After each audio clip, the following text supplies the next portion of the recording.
Barnes کے ہاں اس کی اہمیت تھی، کیونکہ اس کے دفتر میں کام کرنے سے اسے موقع ملے گا کہ وہ اپنی محنت، اپنی قابلیت ایڈیسن کو دکھا سکے۔ یہ اس لیے بھی ضروری تھا کہ اس کا ہونے والا پارٹنر اس کی اہمیت اور قابلیت سے پوری طرح واقف ہو۔ مہینوں گزر گئے، بظاہر اس مقصد کی تکمیل کے لیے کوئی خاطر خواہ کامیابی نہیں ملی، لیکن بارنس مسلسل غور و فکر کر رہا تھا۔ اس کے ذہن میں ایک اہم چیز پرورش پا رہی تھی، وہ اپنے دلوں اور دماغ میں اس خیال کی پرورش کر رہا تھا کہ ایک نہ ایک دن وہ ایڈیسن کا پارٹنر بن کے رہے۔ ماہر نفسیات کا یہ اندازہ غلط نہیں کہ جس چیز کے لیے انسان کوشش کرتا رہتا ہے، ہمیشہ تیار رہتا ہے، وہ ضرور وقوع پذیر ہوتی ہے۔ بارنس اپنے ایڈیسن کے ساتھ کاروباری پارٹنرشپ حاصل کرنے کے لیے تیار تھا، اور اس وقت تک تیار رہنے کا تہیہ کر چکا تھا جب تک وہ اس کو حاصل نہ کر سکے۔ اس کے دل میں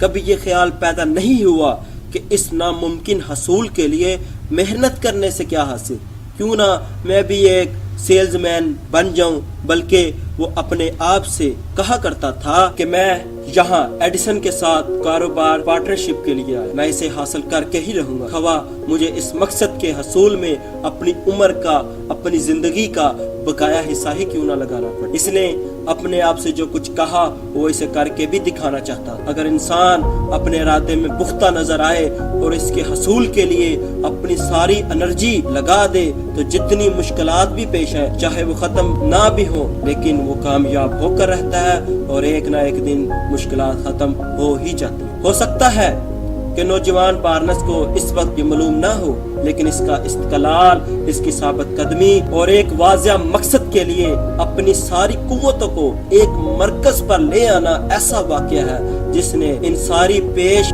آنے والی مشکلات کو ختم کر دیا، اور بارنس حصول مقصد میں کامیاب اور سرخ روح۔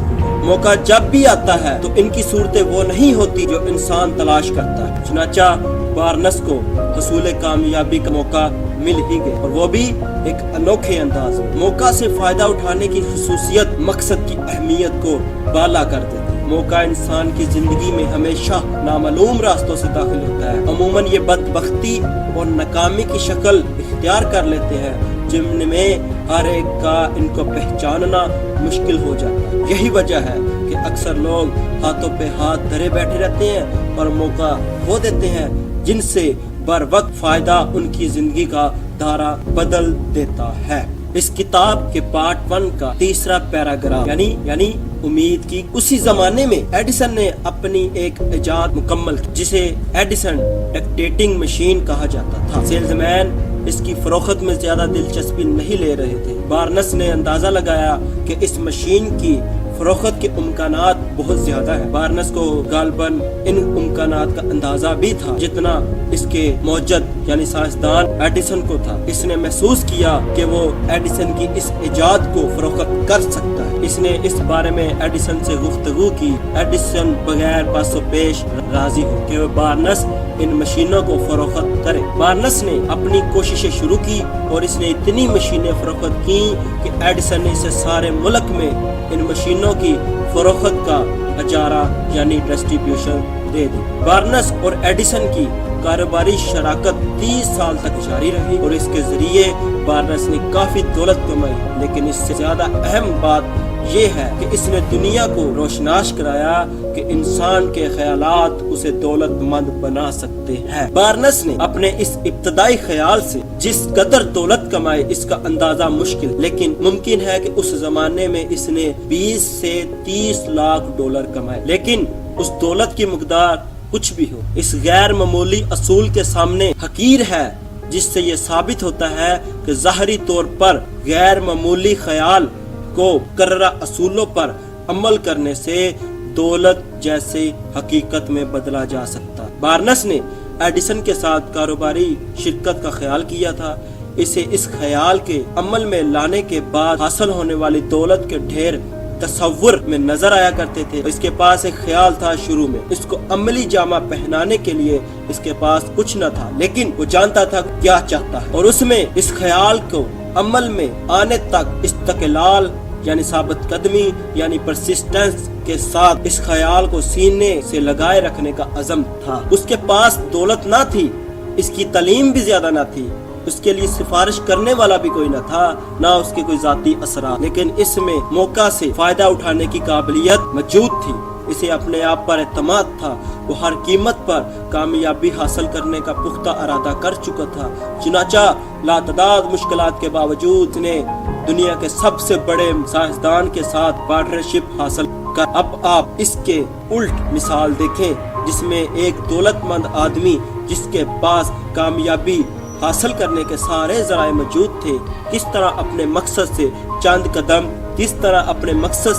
چند قدم دور رہ کر ساری چیزیں کھو دی۔ اس ایپیسوڈ کا پیراگراف نمبر 3، سونے کی کان سے صرف 3 قدم پر۔ ناکامی کی وجہ انسان کی وہ عادت ہے جس کی وجہ سے وہ پہلی عارضی ناکامی پر ہمت ہار جاتا ہے اور اس کام سے اپنی توجہ ہٹا کر اپنی کوششیں منتشر کر دیتا ہے اور کسی دوسرے معاملے میں ہاتھ ڈالنے لگتا ہے۔ ہر انسان کسی نہ کسی وقت اس غلطی کا مرتکب ضرور ہوتا ہے۔ آر یو ڈاربی کے ایک چچا کو اس زمانے میں جب سونے کی کانوں کے لیے جگہ جگہ کھدائی ہو رہی تھی، سونے کی کان تلاش کرنے کا خیال پیدا ہوا۔ اس نے بھی کھودو اور دولت مند ہو جاؤ کے اصول پر کام شروع کیا۔ اسے غالباً اس بات کا علم نہ تھا کہ دنیا میں انسانی ذہن نے زمین سے زیادہ سونا اگلا ہے۔ اس نے بھی اوروں کی طرح کدال اور بیلچہ لے کر سونے کی تلاش شروع کی۔ کام دشوار تھا لیکن اس کا ارادہ پختہ تھا۔ ہفتوں کی سخت محنت کے بعد اسے سونے سے چمکتی ہوئی شے نظر آئی۔ اس کو اب بڑی بڑی مشینوں اور دیگر آلات کی ضرورت تھی جن کی مدد سے وہ اس سرزمین سے سونے کو نکالے۔ اس نے اس مقام کو پھر مٹی سے ڈھانپ دیا اور خاموشی سے وطن ویلیمس میری لینڈ واپس آئے۔ اس نے اپنے دوستوں، رشتہ داروں اور ہمسایوں کو صورتحال سے آگاہ کیا۔ چچا اور بھتیجے نے لوگوں کو پلان دے کر اتنی رقم اکٹھی کر لی کہ ضروری مشینری وغیرہ خرید سکے۔ ضروری سامان اور مشینری سونے کی کان کے پاس بھیج دیا گیا۔ مدنی مٹی سطح زمین پر لائی جانے لگی۔ چنانچہ پہلی کھدائی سے اس قدر سونا نکلا کہ لوگوں نے کہا پورے شہر میں سب سے زیادہ قیمتی سونے کی کان یہی، اور توقع کی جانے لگی کہ اس طرح کچھ دن اور کام چلتا رہا تو منافع غیر معمولی ہو۔ کھدائی کا کام نیچے کی طرف جاری تھا، امیدوں کا سفر اوپر کی طرف جاری تھا، لیکن آہستہ آہستہ سونے کی کان کا نشان غائب ہوتا گیا۔ سہنہری کوسوں قضاء کے کنارے پہنچ کر یہ لوگ یہ سمجھ کر رک گئے کہ آگے صرف مٹی ہے جس میں سونے کا شائبہ نہیں۔ ادھر ادھر کچھ اور کھدائیاں کی گئی لیکن سونے کا نشان تک نہ ملا۔ آخر تھک ہار کر ان لوگوں نے سارے کاروبار کو ختم کرنے کا فیصلہ کیا۔ انہوں نے اپنی ساری مشینری ایک کباڑیے کو چند $100 میں فروخت کی اور گھر لوٹ آئے۔ اس کباڑیے نے عام کباڑیوں کی طرح مشینری توڑ پھوڑ وہاں سے منتقل نہیں کی، بلکہ اس نے غور و فکر کی ایک سونے کی کان اتنی جلدی کس طرح ختم ہو سکتی۔ اس نے ایک مدنی انجینئر سے مشورہ کیا۔ انجینئر نے ادھر ادھر تحقیقات کی اور بتایا کہ اس کام میں ناکامی کی وجہ یہ تھی کہ اس کے پہلے مالکان مدنیات کی اندرونی خصوصیات سے واقف نہ تھے۔ چنانچہ اس نے حساب لگا کر بتایا کہ اس مقام پر جہاں پہلے کوششیں چھوڑی گئی ہیں 3 فٹ کے فاصلے پر سونا پھر برآمد ہو سکتا ہے۔ چنانچہ انجینئر کے اس مشورے پر عمل کر کے کباڑیے نے کروڑوں ڈالر کمائے، کیونکہ اس نے